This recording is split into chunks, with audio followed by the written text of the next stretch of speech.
Here we go. It is Tuesday, January 4th. Bearcat Journal Nightcap, brought to you by Galactic Fried Chicken, right here on BearcatJournal.com. I'm Chad Brendel. He's Aaron Smith. And Aaron, sad news of the day. Expected news. News we all knew was coming. But it's sad to see it become official. We will start with none other. I disagree. You disagree that you wouldn't want to watch Sauce play for another year for the Bearcats? Sauce Gardner is off to the NFL. It was just a matter of when was the announcement. There was no suspense here. But, Aaron, Sauce Gardner was the most dominant player ever in the history of Cincinnati football. So it's sad to see him go. I will miss not seeing Sauce Gardner take the field next year. I'll agree there. I'm not sad for him. No, of course not. Because but I'm in the meat business. I don't give a shit about him. But I think that this is also going to be very, very good for recruiting purposes. Because I think much in the same way that you've seen Travis Kelce start to just come alive with all of his representation of Cincinnati this year, I think that these guys that are going to be going into the NFL this year are going to continue to carry that torch. Sure. Are they going to be mega stars like Travis Kelce? I don't know yet. But if there's one that has a chance to make that type of name for himself, he's got the nickname. He's got the personality. He's got the game skill set, right? Yeah, like he's got the game. And I don't know.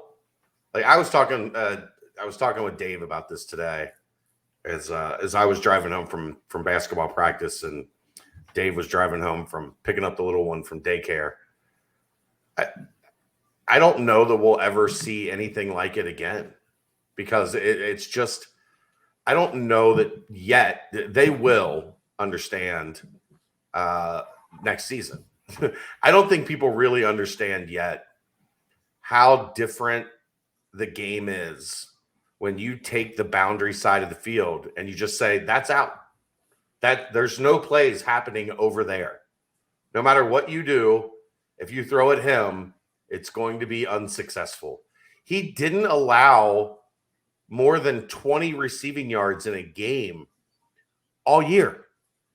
And we saw it get to the point where they just didn't even, like, he was able to blitz because they just didn't look his way.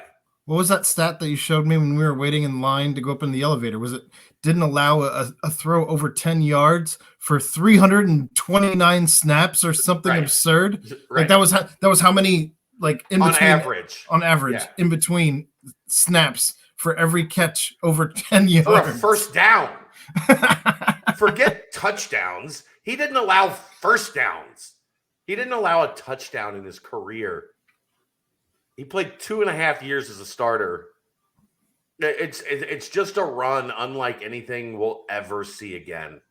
It's so hard to consistently be that good, and not just like what the normal model of consistency is. He never had a bad snap at Cincinnati. Think about that. He never had a bad snap. And that's, I guess, where I'm curious to see, like, how some people, I think I've seen him ranked as low as cornerback 5 in the NFL draft rankings. I saw that today, and I was like, I think that's wrong. PFF that had him at cornerback 5. But other people who are doing their own videotape breakdown and what have you have him as high as number 1. So it'll be very interesting to see where he actually ends up falling. And just because he ends up as somebody's number 1 on their board doesn't mean that he was necessarily everybody's consensus number 1 on their boards. So we'll never truly know how he was graded out. Well, we'll know on draft day. Where does he get drafted? Well, but again, that doesn't mean that just because, say, I know, but I'm saying that's the ultimate, like, yes, you know, like, I've seen him sliding down into like the late teens and 20s, and I'm like, if that's the case, I don't know what I'm watching. Like I must not understand football the way that I think I have come to understand football. Will he be that dominant in the NFL? Like, probably not, but with the length and the athleticism and the strength that he has shown in his time at Cincinnati, man, Mhm. I just marvel at it because it's not something we'll ever see again. I mean, think how great Mike Mickens was. Yeah. And Sauce is like another level completely above a guy that was an All-American. The interesting thing, though, is going to be the fact that as we move into the Big 12, you're going to have access to kids that you wouldn't have had access to previously. So we may start to see, some guys come in that may not be necessarily quite at the level that Sauce was playing at, but we might start to see some of these generational talents that Cincinnati is used to seeing, come in every 10 to 15, 20 years, come in a little bit more frequently. Yeah, but he wasn't a highly rated recruit. I understand. He was like, do you imagine how much they're kicking themselves in the ass at Michigan and Michigan State for not recruiting Ahmad Gardner because he was too skinny was the knock on him. Yep. I do have to on this one. I will always give credit to Brandon Sosna because the first day of camp, Sauce's freshman year, we were out at Higher Ground, and this Brandon, who's now the associate AD or whatever his title is at USC, he had just come back from the NFL, and I don't know, maybe 20 minutes into the first practice that he saw Sauce Gardner participate in, he said, "Star."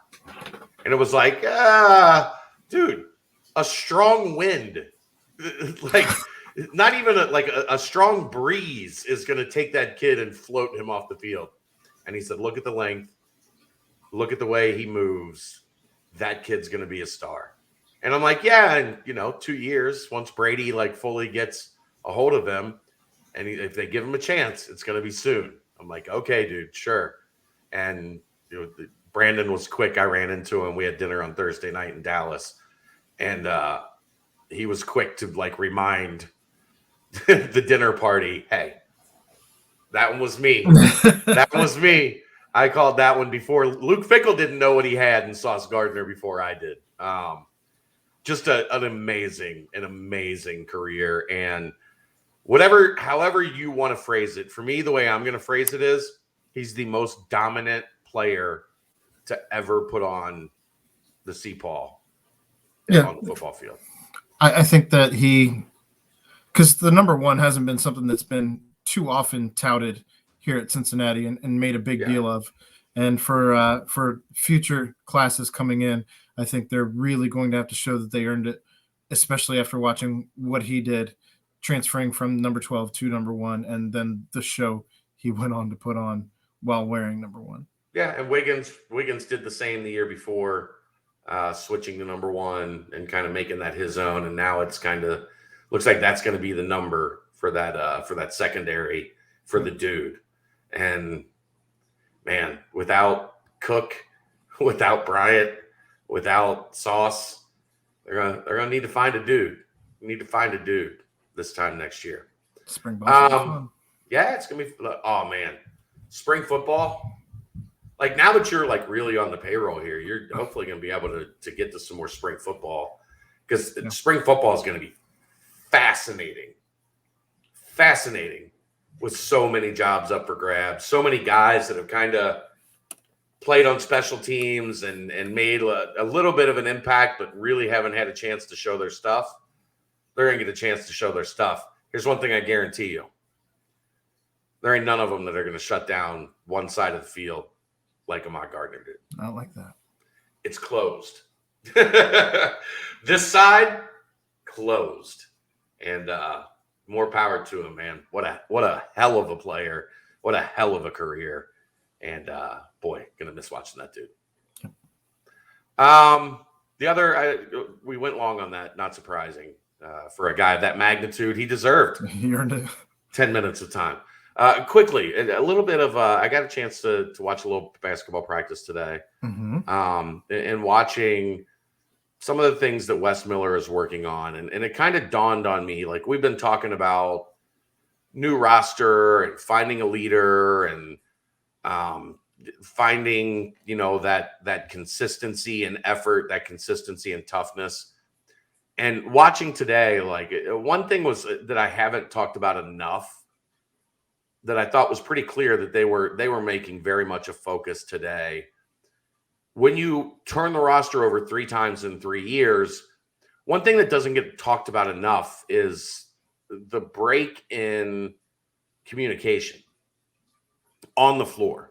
Like, I don't think you don't realize it much as a fan because you're not down there. Like, you're not floor level. You're not, especially at the highest levels of college basketball and the NBA, how much communication happens on a possession, especially defensively. Screen, go under, left, right, like, Right. screen right, screen left. Like, you don't understand the level of communication that's necessary to be a really high level team. And I think as this team is like coming into its own and trying to figure itself out, that's one of those things we haven't talked about enough.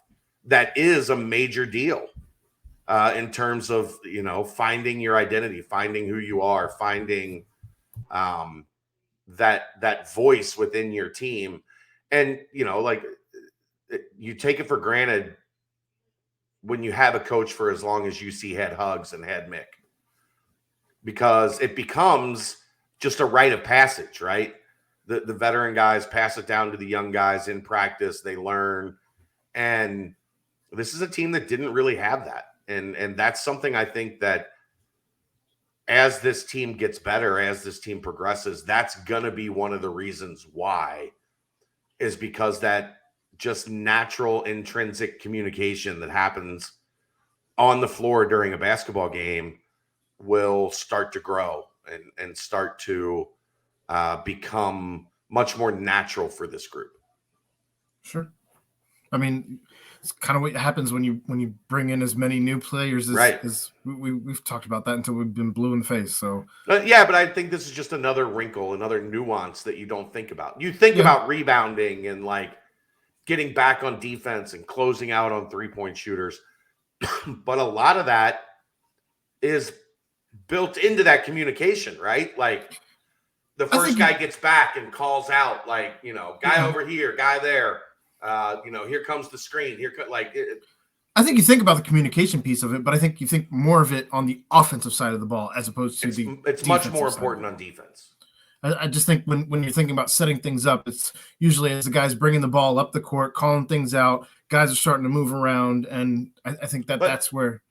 Yeah, but the difference is those are plays, right? Like on offense, you're running plays. So the point guard calls the plays, and then you just get into the muscle memory of running the play. Defensively, you've got to be, hey, guy in the corner, you get him, I got him, like a stop ball. Switch, screen right, screen left.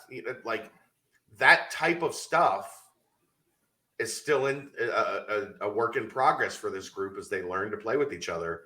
And that was just a takeaway from practice today is we probably don't talk about that side of what it means to turn your roster over 3 times in 3 years. Man. Yeah, it's very real. But Kendrick Davis is a concern for Thursday night. Don't want to think about it. Let's just hope that we see some of that translate onto the floor, so we don't see a half quite the same as what we did the first half against Tulane. And I was talking to some people today, and they agreed with me on what I said last night on the BBP. That just effort like that can't happen. It can't be something that's a part of this rebuild. It can't be something that becomes accepted, that becomes normal. And the fact that they did answer and respond so well in the second half, I think is a good sign. We'll see how it works going forward. All right. That's what I got for tonight. You've got the Pardon the Punctuation podcast tonight. I think I'm gonna take a night off. I haven't done that in a long time. I'll probably still be watching. I'll pop into the chat a time or two and say hi. Not as much as Ed does, but But I think I'm gonna watch a little basketball and Relax. have a couple cold ones. Enjoy a somewhat of a night off before back at it tomorrow with Dave Simone. Dave said he's got notes. All right, good. From the Cotton Bowl. So hopefully that means he's got things that he needs me to pull up and have ready. Yeah.